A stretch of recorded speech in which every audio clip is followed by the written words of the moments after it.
사역을 시작 요단강에서 세례 요한에게 세례를 받으십니다. 그리고는 세례 받으신 이후에는 성령에 이끌려서 광야로 가셔서 그곳에서 이제 시험을 받으시죠. 그리고 시험을 마치시고 돌아오신 이후에 이제 본격적으로 갈릴리 지방에서 사역을 시작하셨는데요. 예수님께서는 공생의 기간 중에 주로 두 곳에서 사역을 하셨는데요. 첫 번째 무대는 오늘의 말씀의 배경인 갈릴리 지역, 그리고 두 번째 지역은 그 당시 성전이 있고 그리고 당시의 정치와 그리고 종교의 중심지였던 예루살렘, 이 두 곳을 갈릴리와 그리고 예루살렘을 오가시면서 예수님은 공생의 사역 기간 동안에 사역을 하셨습니다. 오늘 제자들을 만난 장소인 이 가버나움은 갈릴리 사역에 있어서 중심지 역할을 했어요.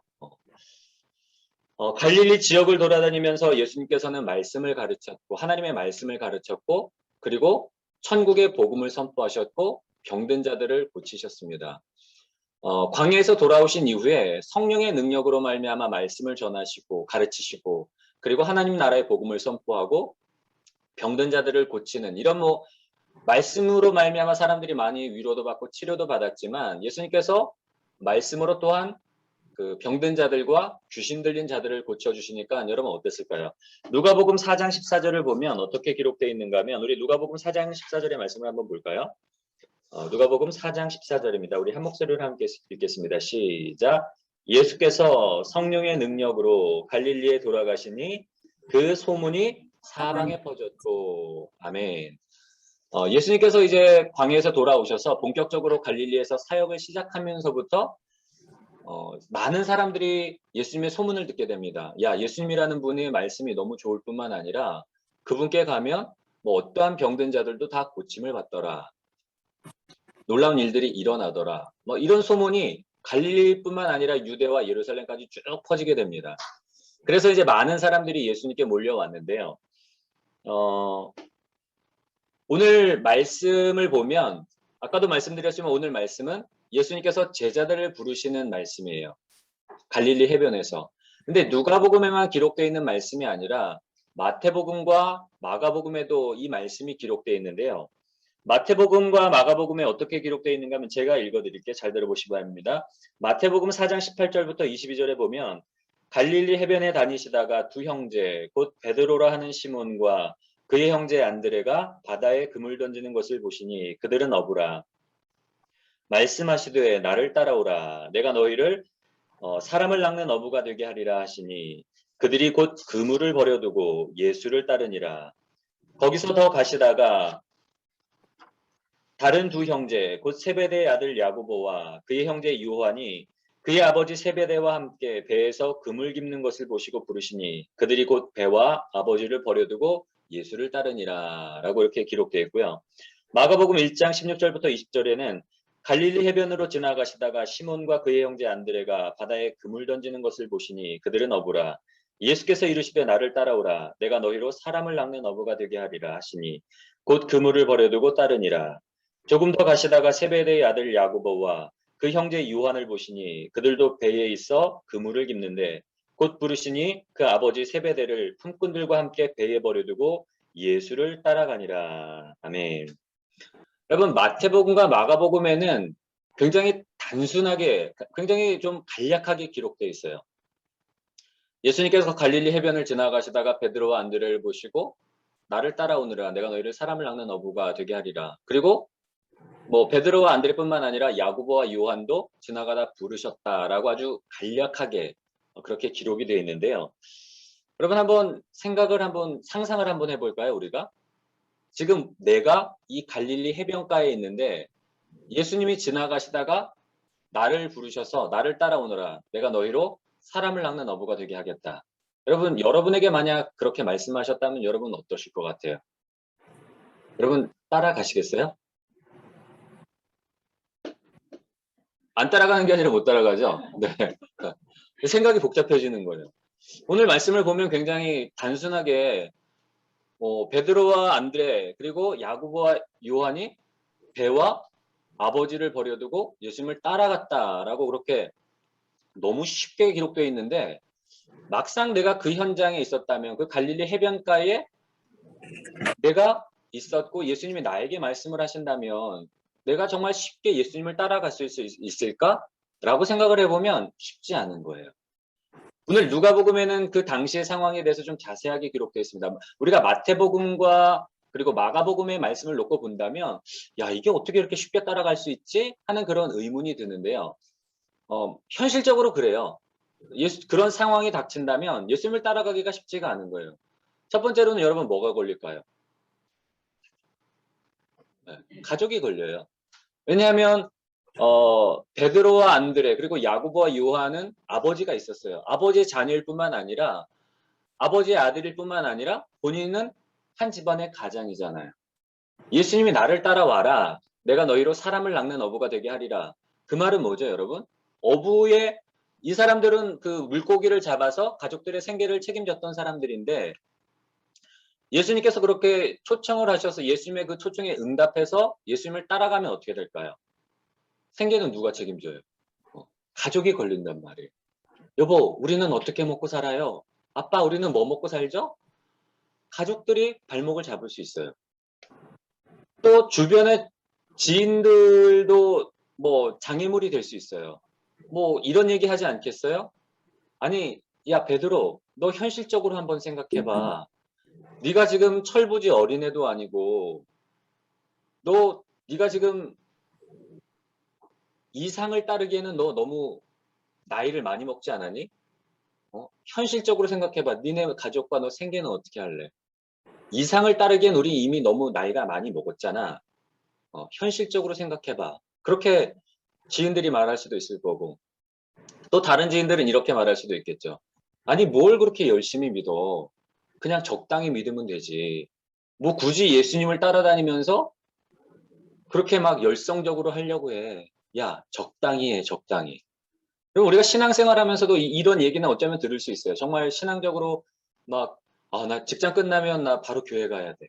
그러면 직장에 어떤 뭐 동료들이 이러지 않겠어요? 무슨 광신도도 아니고 뭐 이렇게 열심히 해? 적당히 주일날 한 번 가면 되지. 뭐 수요일도 가고 새벽도 가고 뭐도 가고 뭐 그렇게 열심히 해? 그렇게 분명히 얘기할 수 있단 말이에요.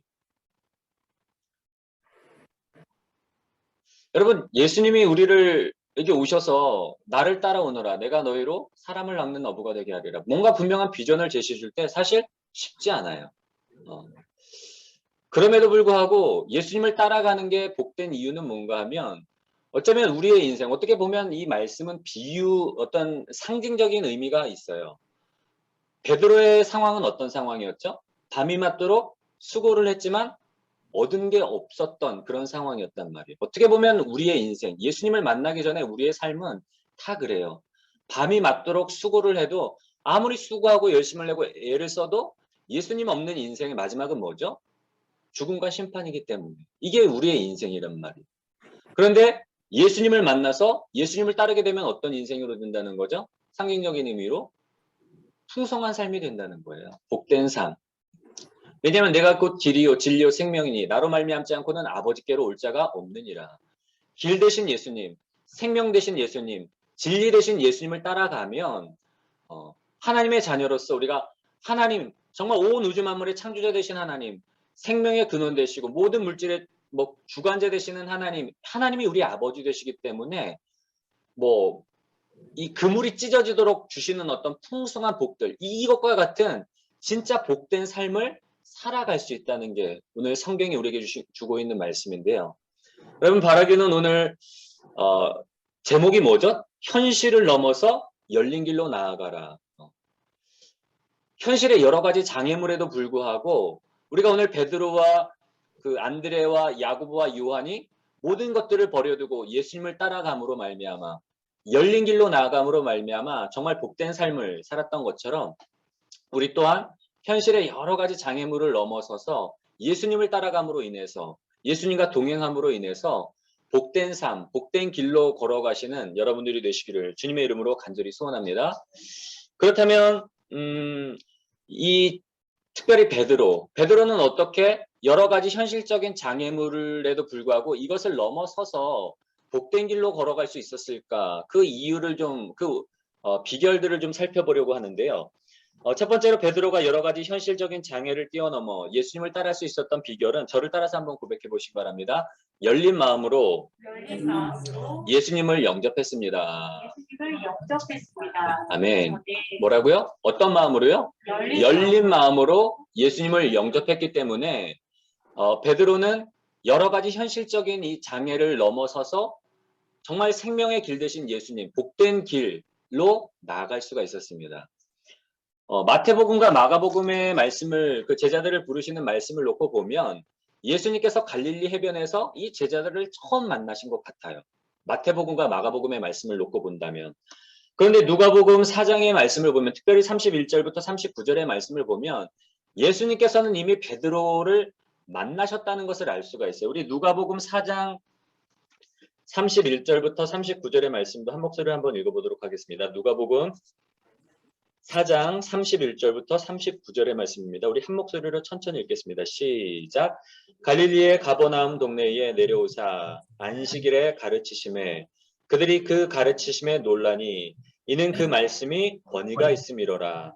회당에 더러운 귀신 들린 사람이 있어 크게 소리질러 이르되 아 나사렛 예수여 우리가 당신과 무슨 상관이 있나이까 우리를 멸하러 왔나이까 나는 당신이 누구인 줄 아노니 하나님의 거룩한 자니이다.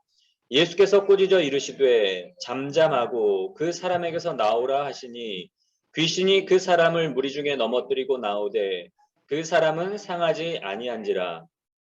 다 놀라 서로 말하여 이르되 이 어떠한 말씀인고 권위와 능력으로 더러운 귀신을 명함에 나가는도다 하더라.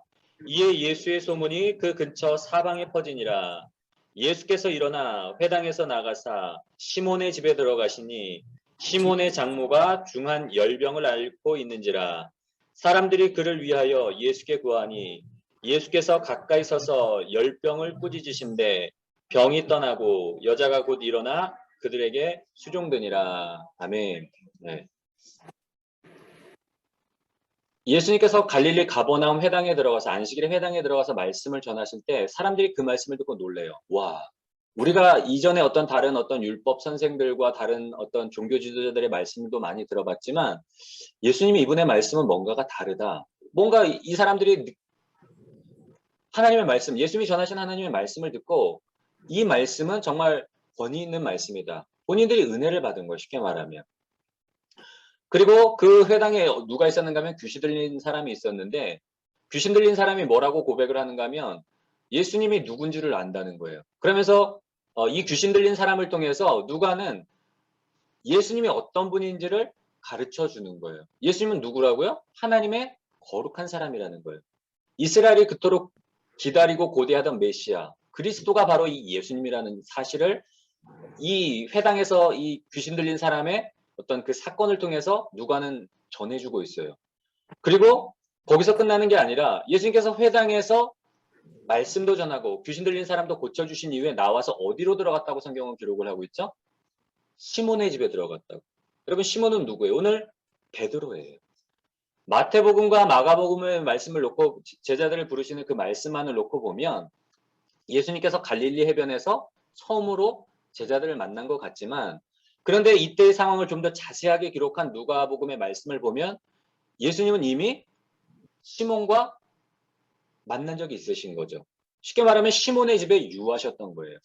뭐 시몬이 초청을 했는지 베드로가 초청을 했는지 아니면 예수님께서 베드로야 내가 오늘 너희 집에 유하리라 그렇게 말씀하셨는지는 잘 모르지만 분명한 건 회당에서 말씀 사역이 끝난 이후에 누구의 집으로 갔다고요? 시몬의 집에 머물러 가신 거예요. 그 밤을 보내기 위해서 가신 거예요. 그리고 그곳에서 시몬의 장모가 열병이 들려서 위중하다는 소식을 듣고 말씀을 듣고 고쳐주셨죠. 여러분 베드로가 여러 가지 현실적인 장애에도 불구하고 이런 장애물들을 뛰어넘어서 예수님께서 나를 따라오너라. 내가 너로 하여금 사람을 낚는 어부가 되게 하리라. 어떤 새로운 사명의 길, 새로운 축복의 길로 초청하셨을 때에 현실적인 장애물들을 뛰어넘어서 예수님을 따를 수 있었던 첫 번째 이유가 뭐라고요? 열린 마음으로 먼저 예수님을 영접했기 때문에. 여러분 누군가에게 집을 오픈한다는 건 그 상대에 대한 마음, 내가 이 사람에 대한 어떤 열린 마음을 갖지 않으면 사실 집을 개방할 수가 없잖아요. 그렇죠?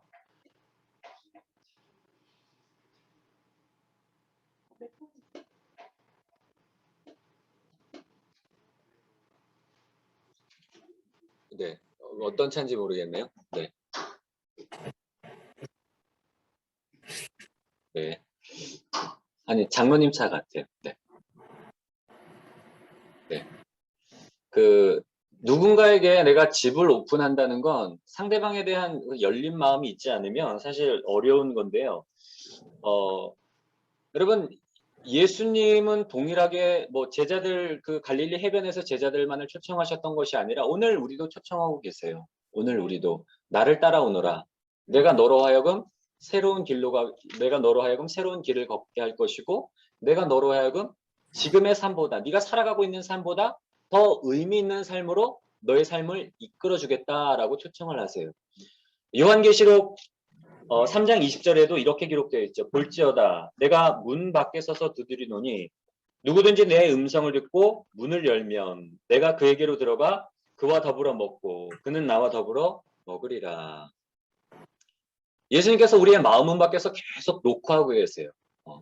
네 마음 문을 열고 나를 받아들이면 내가 너와 함께 먹고 너와 함께 살겠다. 내가 내 삶의 주관자가 되고 내 삶의 주인이 되어서 너의 삶을 내가 생각하고 내가 계획하는 것보다 더 좋은 길들로, 더 의미 있는 길들로, 열매 맺는 길들로 축복의 근원이 되는 그런 아브라함과 같은 복의 근원이 되는 삶의 길들로 내 삶을 인도하겠다라고 그렇게 예수님은 말씀하고 계십니다. 여러분, 베드로가 자기의 마음 문을 열고 열린 마음으로 예수님을 영접한 것처럼 여러분, 우리도 예수님께서 지금 우리에게도 동일하게 초청을 하시거든요. 나를 따라오너라. 내가 너로 하여금 사람을 낚는 어부가 되게 하리라. 내가 너로 하여금 내가 이전에 걷지 못했던 생각지 못했던 길들로 축복의 길들로 내 길을 인도해 주겠다라고 우리를 초청하고 계십니다. 베드로가 열린 마음으로 예수님을 영접했던 것처럼 여러분 열린 마음으로 예수님 내 삶의 주관자가 되어 주시고 내 인생의 주인 되어 주셔서 나를 다스려 주시고 나를 인도해 주십시오라고 열린 마음으로 예수님을 영접하시는 복된 여러분들이 되시기를 주님의 이름으로 간절히 소원합니다. 두 번째로 베드로가 현실적인 장애들을 뛰어넘어서 예수님을 따라 풍성한 어떤 이 축복의 길들로 걸어갈 수 있었던 두 번째 비결은 뭔가 하면 저를 따라 고백해 보시기 바랍니다. 열린 눈으로 예수님을 보았습니다. 아멘. 네. 열린 마음으로 예수님을 영접할 뿐만 아니라 어떤 뭘로 예수님을 보았다고요? 열린 눈으로 예수님을 보았기 때문에 현실적인 장애들을 뛰어넘어서 정말 예수님의 초청에 응답해서 놀라운 복된 길로 새로운 사명의 길로 걸어갈 수가 있었던 겁니다. 여러분, 예수님이 어떤 분인지 그리고 예수님이 무엇 때문에 이 땅에 오셨는지를 알지 못하면 우리는 예수님과 온전한 관계를 맺을 수가 없어요. 성경에 보면은 예수님을 따랐던 많은 무리들이 있어요. 어떤 사람들은 예수님께서 자기의 병을 고쳐주기를 원해서 예수님을 따라갔던 사람도 있고, 그리고 어떤 사람은 예수님이라면 나의 경제적인 문제를 해결해 주지 않을까. 오병이의 기적을 본 사람들이 뭘 하려고 그랬죠? 예수님을 왕으로 삼으려고 그랬어요. 왜냐하면 저분이 우리의 왕이라면 먹고 사는 문제는 걱정이 없겠구나. 그러면서 어떤 사람들은 또 경제적인 문제로 인해서 이유로 인해서 예수님을 따라갔고, 또 어떤 사람들은 어떤 깨어진 관계의 회복을 위해서 예수님을 찾고, 오늘 현실에서 어떤 사람들은 예수님이라면 내가 좋은 대학 들어가는데 좀 힘 좀 써주지 않으실까? 예수님이라면 내가 좋은 직장 들어가는데 좀 도와주시지 않을까?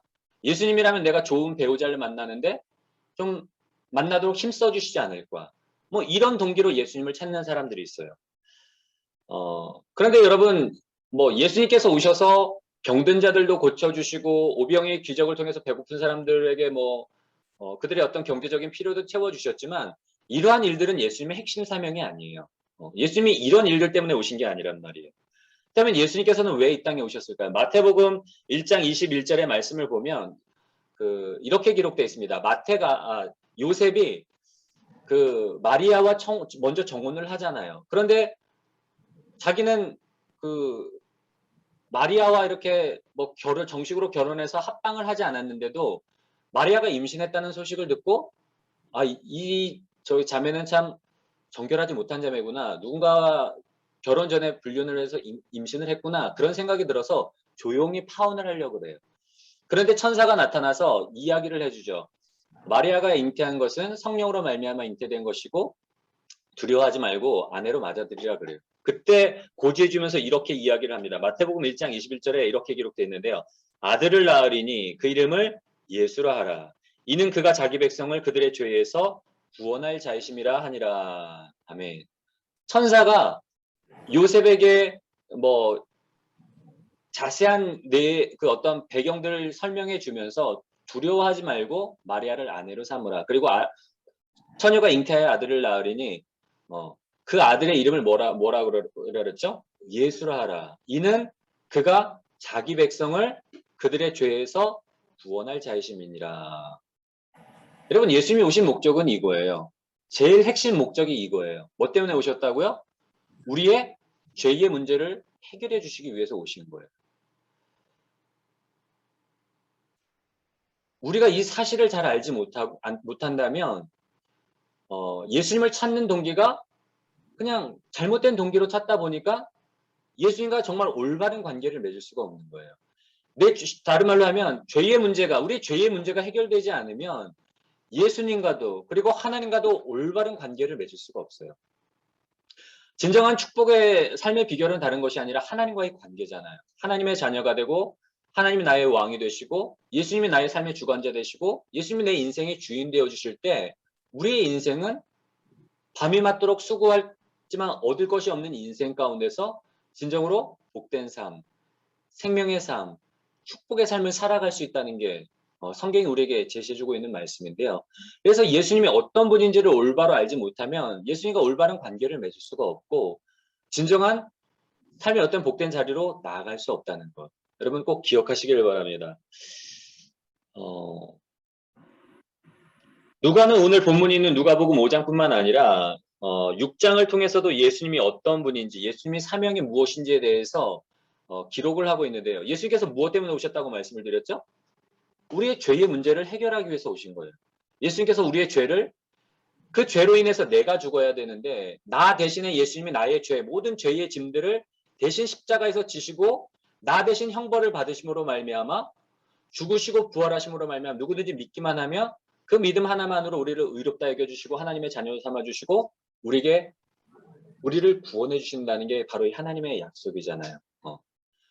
하나님께서 우리를 사랑하사 우리를 위해 예비해 놓으신 이 생명의 길, 구원의 길인데요.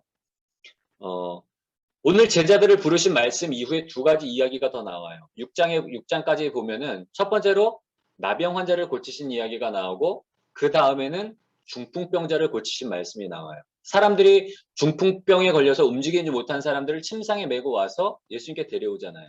예수님께서 그 사람들의 믿음을 보고 내가 죄사함을 받았느니라 라고 말씀을 하세요. 근데 그 기적을 베푸실 때 그 자리에 누가 있었는가 하면 예수님의 소문을 듣고 예수라는 사람이 전하는 말씀이 권능이 있고 예수라는 사람이 말씀으로 병든 자도 고치고 귀신도 쫓아내고 많은 기적을 행하더라. 그 소문이 갈릴리뿐만 아니라 어디까지 퍼져나갔다고요? 예루살렘까지 퍼져나간 거예요. 유대와 예루살렘까지 퍼져나가서 유대와 예루살렘 지역에서도 율법학자들과 바리새인들이 예수님을 찾아와요. 왜냐하면 이 사람들은 메시아를 기다리고 있었기 때문에 이스라엘을 구원할 메시아를 기다렸기 때문에 혹시 이 예수라는 사람이 우리가 기다리던 그분이 아닐까? 하고 그 소문을 듣고 궁금해서 찾아와요. 그리고 그 모임 장소에 사람들이 중풍병자를 데리고 와서 고쳐달라고 요청을 할 때 예수님께서 내 침상을 가지고 일어나 걸어가라 바로 말씀하지 않으세요. 뭐라고 말씀하셨다고요? 내 죄사함을 받았느니라. 죄에 대한 이야기를 말씀을 하시잖아요. 근데 재밌는 사실은 뭔가 하면 예수님께서 그렇게 말씀하실 때에 율법학자들과 바리새인들의 분위기가 갑분싸예요. 갑분싸 무슨 얘기인 줄 아시나요? 갑자기 분위기가 싸늘해진 거예요. 그러면서 저 사람이 도대체 누구간데 자기가 죄를 사하겠다고 하냐. 이거 신성모독 아니냐. 죄를 사할 수 있는 건 오직 하나님밖에 없는데 어떻게 사람으로서 자기가 죄를 사했다. 이거 신성모독이다. 일개 인간에 불과한 사람이 어떻게 하나님이 하실 수 있는 일을 저렇게 막 불경하게 저렇게 이야기를 할 수 있느냐. 율법학자들과 바리새인들은 내심 어떤 기대를 가지고 왔는데 예수님이 갑자기 죄에 대한 문제, 내 죄사함을 받았느니라 라고 말씀을 하니까 진짜 분위기가 싸늘해진 거예요. 예수님께서 그 분위기를 아시고 뭐라고 말씀을 하시는가 하면 이렇게 말씀하세요. 예수님 분명히 그냥 말씀으로 내 침상을 가지고 일어나 걸어가라.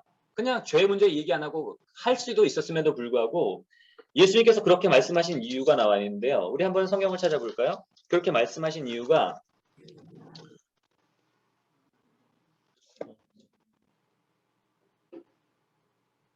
23절, 5장 23절과 24절의 말씀을 우리 한번 같이 읽어보도록 하겠습니다. 누가복음 5장 23절과 24절의 말씀입니다. 시작. 내 죄사함을 받았느니라 하는 말과 일어나 걸어가라 하는 말이 어느 것이 쉽겠느냐.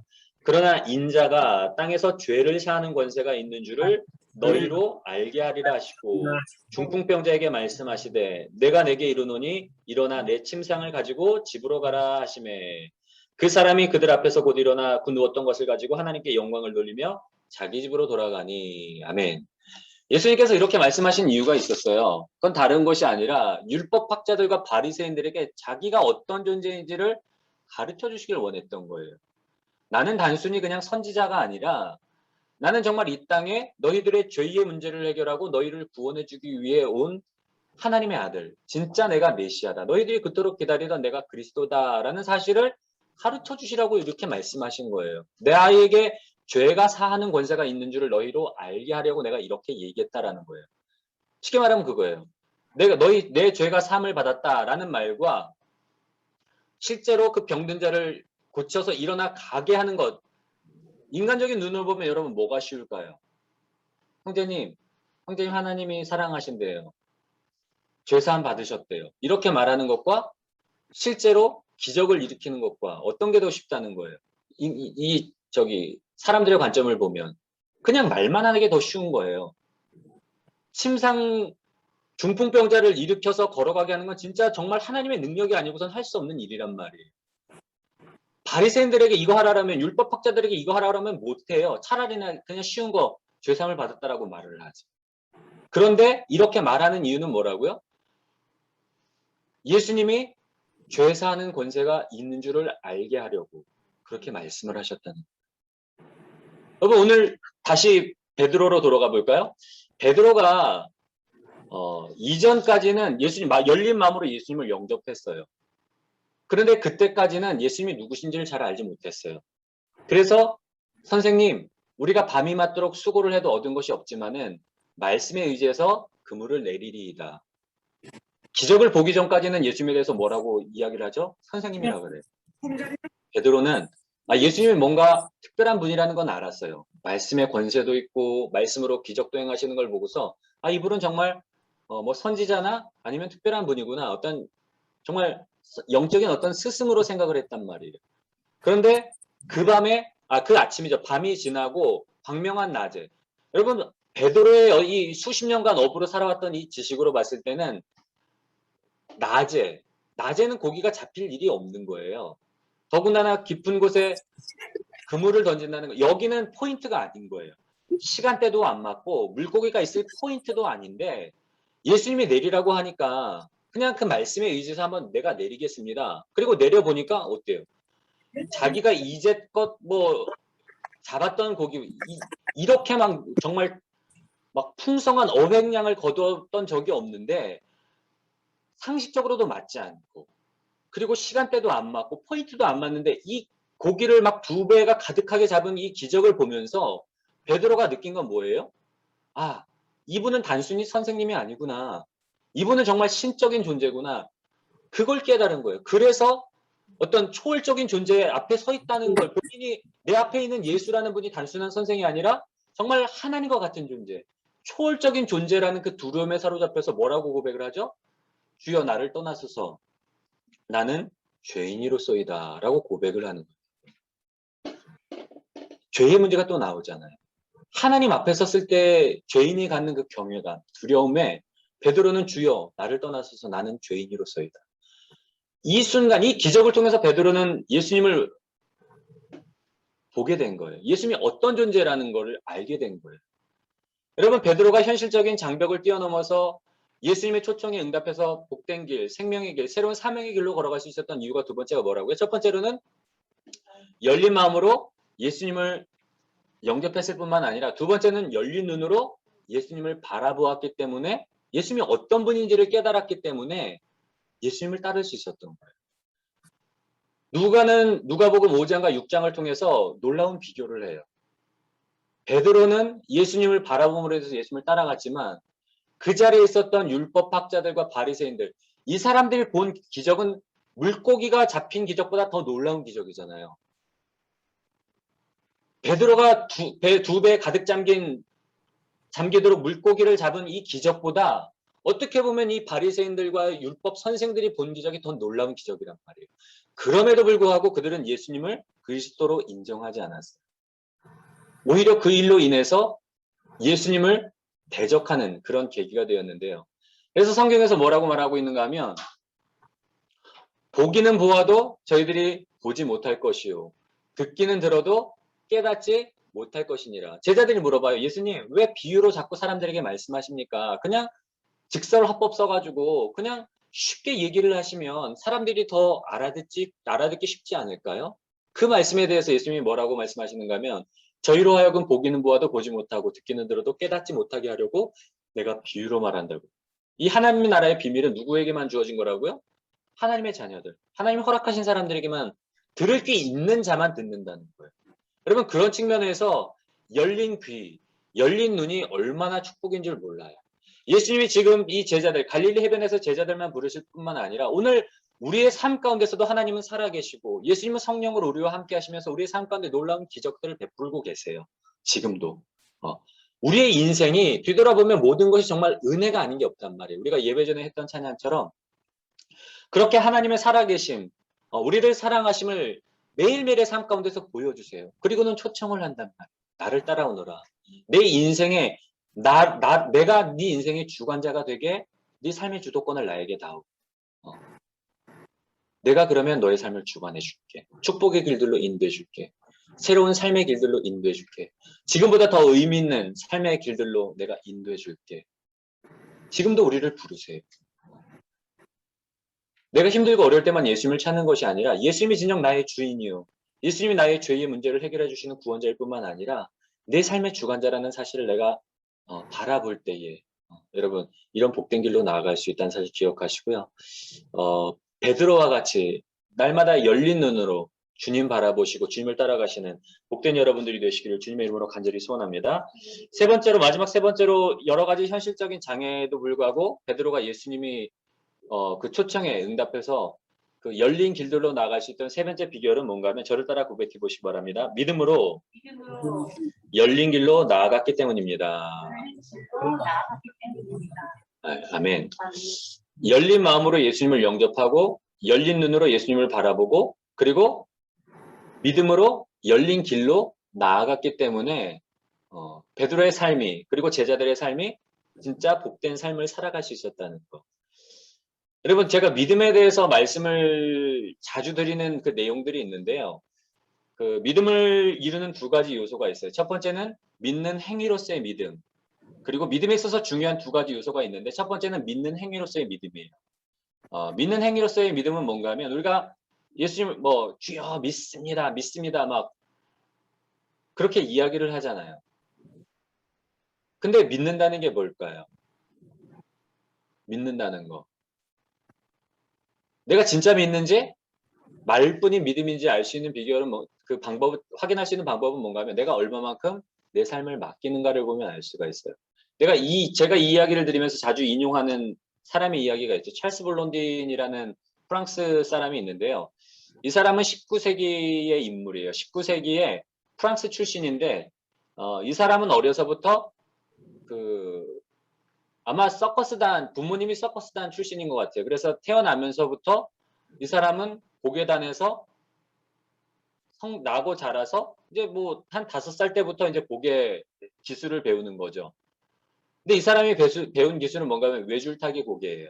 근데 이 사람이 한 20세 때쯤 청년이 되어서는 이제 당시 프랑스와 유럽에서는 이미 굉장한 명성을 떨치고 있었던 사람이고 유럽의 무대가 좁다고 여겨져서 이 사람이 이제 미국으로 건너가는데요.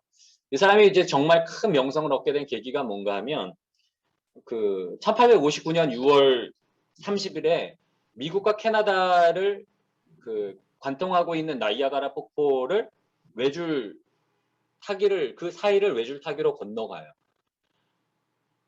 이거를 내가 언제 이 고개를 내가 선보이겠다. 아마 제가 보니까 뉴욕타임즈인가 이런 신문에도 기사를 냈대요. 그래서 이 사람의 공연을 보기 위해서 당시에 미국과 캐나다의 특별 열차가 운행될 정도로 많은 사람들이 몰려든 거예요.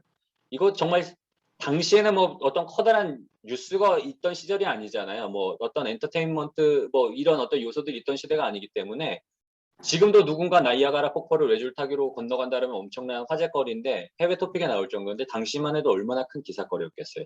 그러니까 많은 기자들이 몰렸겠죠.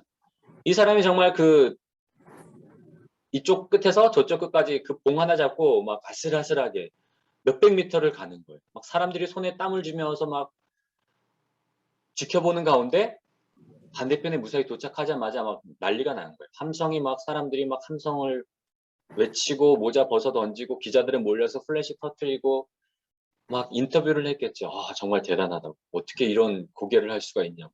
인터뷰를 하면서 물어봤대요. 다음번 계획은 뭐냐. 그러자 이 사람이 내가 지금 홀몸으로 왔지만 여기서 다시 반대편으로 누군가를 업고 가겠다라고 이야기를 한 거예요. 그러니까 기자들이 와 대단하다고. 당신이라면 할 수 있을 거라고 치켜세우죠. 그러니까 이 블론딘이라는 이 고개사가 그 기자의 눈을 보면서 물어봤대요. 당신 진짜로 믿냐고. 아, 그럼 내가 이거 봤는데 당신 이거 건너는 거 봤는데 당신이면 할 수 있을 거라고. 진짜로 믿냐고. 아, 믿고 말고. 근데 찰스 블론딘이라는 이 사람이 고개사가 기자한테 뭐라고 말하는가 하면 당신 정말 믿는다면 내 등에 업히라고. 내가 당신을 업고 건너가겠다고. 그러면 그 기자가 어떻게 했을까요? 얼굴이 사색이 돼서 도망가 버렸대요. 아, 믿는다고 했잖아요. 아, 나 정말 믿는다고. 아, 당신이라면 할 수 있을 거라고. 믿는다고 했는데 왜 못 업혔을까요? 믿지 못하니까 못 업힌 거예요. 믿으면 진짜로 업히는 거예요. 이 블론딘이라는 사람이 누구를 업고 반대편으로 건너가 하면 자기의 매니저를 업고 건너갔대요. 왜냐하면 매니저는 이 평생을 거의 이 사람의 블론딘이라는 사람의 매니저로서 오랫동안 함께 생활해오면서 이 사람의 능력과 이 사람의 실력을 믿었기 때문에 이 사람이 블론딘이라면 이거 충분히 해낼 수 있어 하고 믿고 업힌 거예요. 여러분 믿음은 뭐라고요? 믿는 행위로서의 믿음은 뭐라고요? 전적인 의탁이에요. 내 몸을 맡길 수 있느냐가 진정한 믿음의 어떤 행위라는 거죠. 예수님께서 초청해 주셨을 때 베드로가 버려두고 아까도 말씀을 드렸죠. 여러 가지 현실적인 장애들이 있다고요. 생계도 책임져야 되고 걱정이고 주변의 지인들도 걱정이고 주변들이 맞아요. 막 여러 가지 환경적인 제약들에도 불구하고 아버지와 배를 버려두고 예수님을 따를 수 있었던 실제적인 액션을 취할 수 있었던 건 뭐라고요? 예수님이 정말 하나님이구나. 예수님이 나의 죄의 문제를 구원해 주시기 오신 구원자시오. 저분이라면 저런 하나님이 나에게 정말 아무것도 아닌 죄인과 같은 나에게 나를 따라오너라. 내가 너로 하여금 사람을 낚는 어부게 되게 하겠다. 지금의 삶보다 더 의미 있는 삶으로 더 축복의 삶으로 내 삶을 인도해 주겠다라고 말씀하신다면 저분이라면 내 인생을 맡길 수 있겠다. 여러분 그 깨달음이 있었기 때문에 열린 눈으로 예수님을 바라보았기 때문에 실제적으로 자신의 삶을 맡길 수가 있었던 예수님을 따르는 인생 보장할 수 없는 인생이에요. 예수님을 따라간다고 해서 경제적으로 책임져 주실지 그리고 더 나은 길이 펼쳐질지 알지 못한 열린 길이에요. 결말을 알 수 없는 길이에요.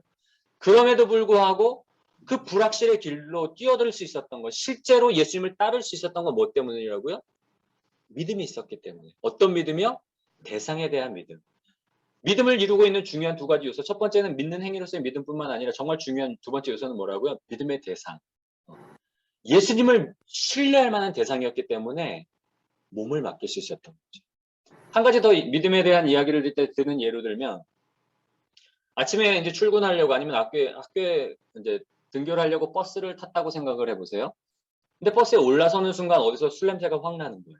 이게 도대체 어디서 낸 냄새지 하고 봤더니만 핸들을 잡고 있는 기사 아저씨가 아마 밤늦게까지 새벽 늦게까지 술을 드시고 술이 덜 깬 상태에서 출근을 해서 운전대를 잡으신 것 같아요.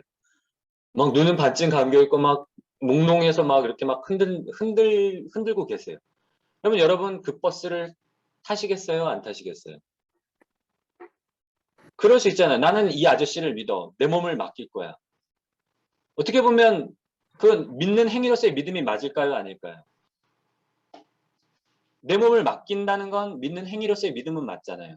근데 그 믿음이 온전한 믿음이 못 되는 건 뭔가 하면 그 사람은 믿을 대상이 못 되는 거예요. 온전한 믿음은 뭔가 하면 온전한 대상에게 내 몸을 맡길 때, 의탁할 때에 온전한 믿음이 되는 거예요. 사람은, 그리고 뭐 이단 교주들은 믿을 대상이 못 돼요. 그런데 하나님은, 예수님은 신뢰할 만한 대상인 거예요. 내 삶을 맡겨도 되는 거예요. 왜냐하면 그분은 나의 창조자시요, 나의 주관자시요, 내 몸을 맡길 때, 내 삶을 맡길 때, 내 인생을 맡길 때에 정말 최고의 선으로 하나님의 자녀에게 최고의 것으로 아들을 내어주신 이가 어찌 아들과 함께 너의 모든 것들을 너희에게 은혜로 선물로 주시지 않겠느냐. 하나님이 말씀하시잖아요.